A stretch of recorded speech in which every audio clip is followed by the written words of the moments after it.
Buenos días a todos y a todas. Muchísimas gracias a la Universidad Europea de Madrid por invitarme a estar hoy aquí. Para mí es un honor poder compartir esta mañana con vosotros porque de verdad me siento en casa, me siento rodeado de emprendedores sociales, que es donde me siento más a gusto. Así que muchas gracias, el privilegio es mío. Mirad, os voy a hacer una confesión. Tenía un discurso preparado y ayer decidí romperlo en dos partes y voy a hacer una cosa muy arriesgada, que es hablaros sin discurso y hablaros desde el corazón. Y os quiero contar tres cosas que me han pasado en mi vida y que creo que me han llevado a este momento. Mirad, el primer recuerdo que tengo relacionado con lo que creo que me ha llevado aquí es estando en el colegio. Tenía 8 años y recuerdo que había una señora que venía cada cierto tiempo a hablarnos y nos hablaba de niños pobres en África que pasaban hambre y que morían por las hambrunas. Nos contaba historias de niños que incluso en esa extrema situación cogían tierra con las manos y la tragaban para sentir algo en el estómago. Nos pedía que tomáramos conciencia y de hecho ponían unas huchas para que recogiéramos dinero en las clases y con eso contribuyéramos a solucionar parte del problema. Pero yo ponía cara de extrañado y de verdad os digo que esta era una reflexión que tenía cuando era pequeñito. No podía entender cómo en un mundo donde había tanto y yo vivía entre tanta abundancia, podía haber sitios donde faltaran tantas cosas. Así que desde muy pequeñito pensaba que alguien tenía que tomar una decisión final para solucionar este gran problema de la humanidad y que si nadie quería hacerlo, yo estaba dispuesto a hacerlo. Tenía que existir un presidente del mundo que cogiera de donde sobraba y lo llevara a donde faltara, porque este problema era un problema muy grande y que parecía que todavía nadie se había resuelto a solucionar. Me di cuenta desde muy pequeñito que había algo en este mundo que no funcionaba. Un segundo momento en mi vida fue cuando terminé la carrera de Derecho. Siempre había sido muy buen estudiante y se esperaba de mí que tuviera una gran carrera profesional dentro de la abogacía. Y de hecho, en los días finales de mis estudios me plantearon un dilema que a mí me pareció inmoral y que también me hizo pensar que había algo que estaba roto en nuestro mundo. Por una parte me decían que como era muy buen estudiante, tenía que ir a trabajar a un gran despacho de abogados, trabajando en asuntos que no necesariamente me apasionaban, pero era donde iba a tener una carrera profesional, donde iba a tener el reconocimiento y donde iba a tener la compensación, incluso económica, por aquel esfuerzo que había hecho durante tantos años en el colegio y en la universidad por ser un buen estudiante. Pero al mismo tiempo, durante mis años en la universidad, había participado de un grupo de Amnistía Internacional donde hice aquellos amigos que son ahora mis mejores amigos y donde habíamos hecho muchas actividades y habíamos tenido mucho impacto en nuestra labor con derechos humanos.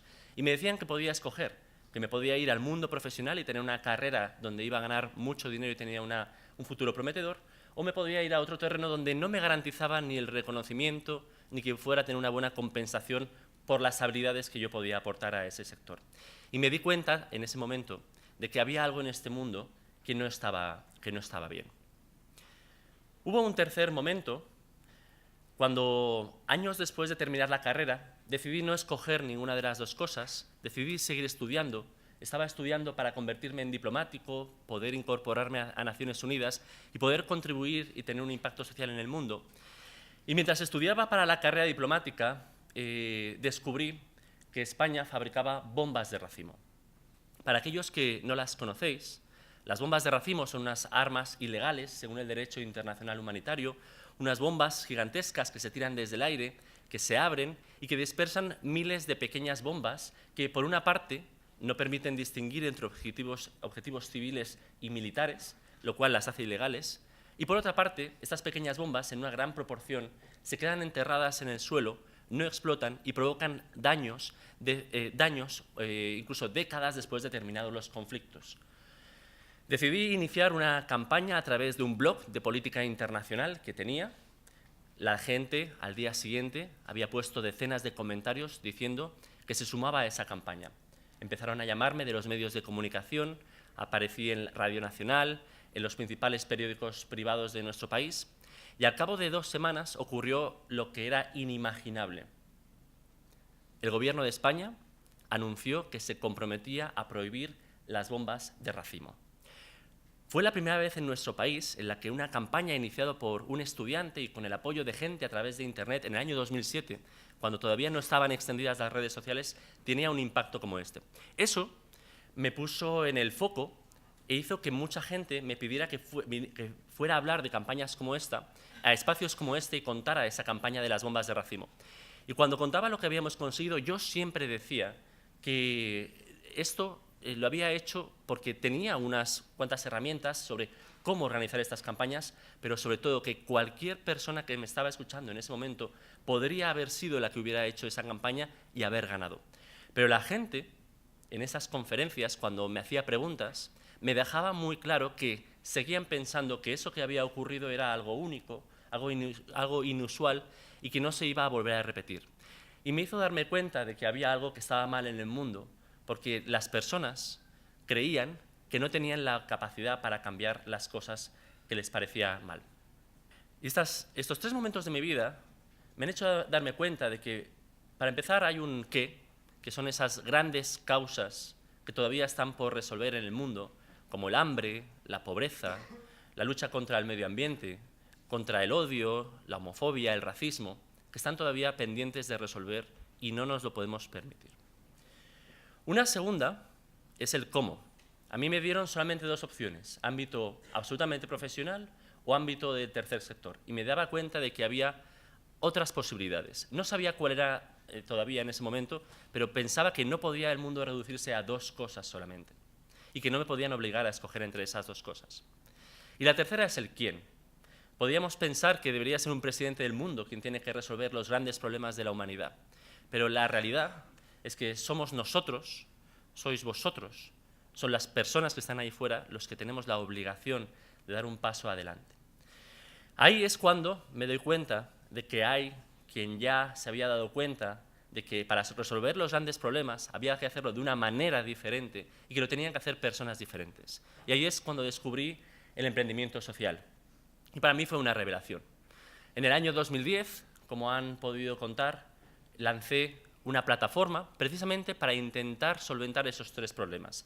Una plataforma que permitía a cualquier persona iniciar una campaña sobre el asunto que quisiera, grande o pequeño, de una manera completamente innovadora y permitiendo que cualquier persona fuera el protagonista de esos cambios.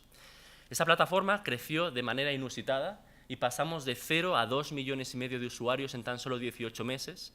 Se convirtió en la startup tecnológica de más rápido crecimiento de nuestro país. Al cabo de poco tiempo recibimos un fuerte espaldarazo que fue recibir el premio Jóvenes Emprendedores Sociales. Eso es lo que nos dio el sello y que hizo que la gente se diera cuenta de que ahí había algo interesante. Finalmente, Change.org decidió fusionarse con nosotros y he estado 7 años liderando una de las mayores plataformas del mundo y que más impacto ha tenido. En marzo de este año, cuando habíamos alcanzado los 12 millones de usuarios, es decir, 1 de cada 3 usuarios de Internet en España, y cuando habíamos conseguido que de esos 12 millones, 6 millones, es decir, la mitad, hubieran experimentado directamente una victoria y que hayan pasado de creer que los cambios son posibles a saber, porque lo han experimentado, a saber que esos cambios son posibles, me di cuenta de que mi misión ahí estaba cumplida. Y desde hacía un tiempo estaba reflexionando sobre lo que quería conseguir en la siguiente etapa de mi vida. Y me di cuenta que del mismo modo que en un momento inicié una campaña contra las bombas de racimo y ganamos, y eso me llevó a luego crear una plataforma para que la gente se diera cuenta de que podían iniciar campañas como la de las bombas de racimo, y creamos una plataforma para que cualquier persona lo pudiera hacer y lo demostramos. Ahora me gustaría conseguir un país en el que cualquier persona se dé cuenta de que si ve un gran problema social puede crear una empresa social para resolver esos problemas y que España se convierta en una potencia mundial del emprendimiento social. Porque la empresa social es la empresa que todos diseñaríamos si pensáramos en el sistema. Vivimos en un sistema que nos ha venido dado y donde aceptamos cosas que seguramente en el futuro les parecerá absurdas.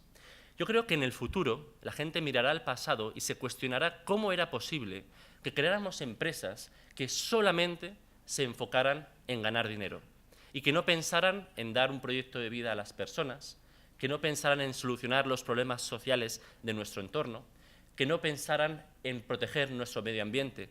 ¿Cómo es posible que tuvieran empresas que tan solo tuvieran una cuenta de resultados, cuando ahora tenemos empresas que tienen 3 o más cuentas de resultados, la económica, la social y la medioambiental?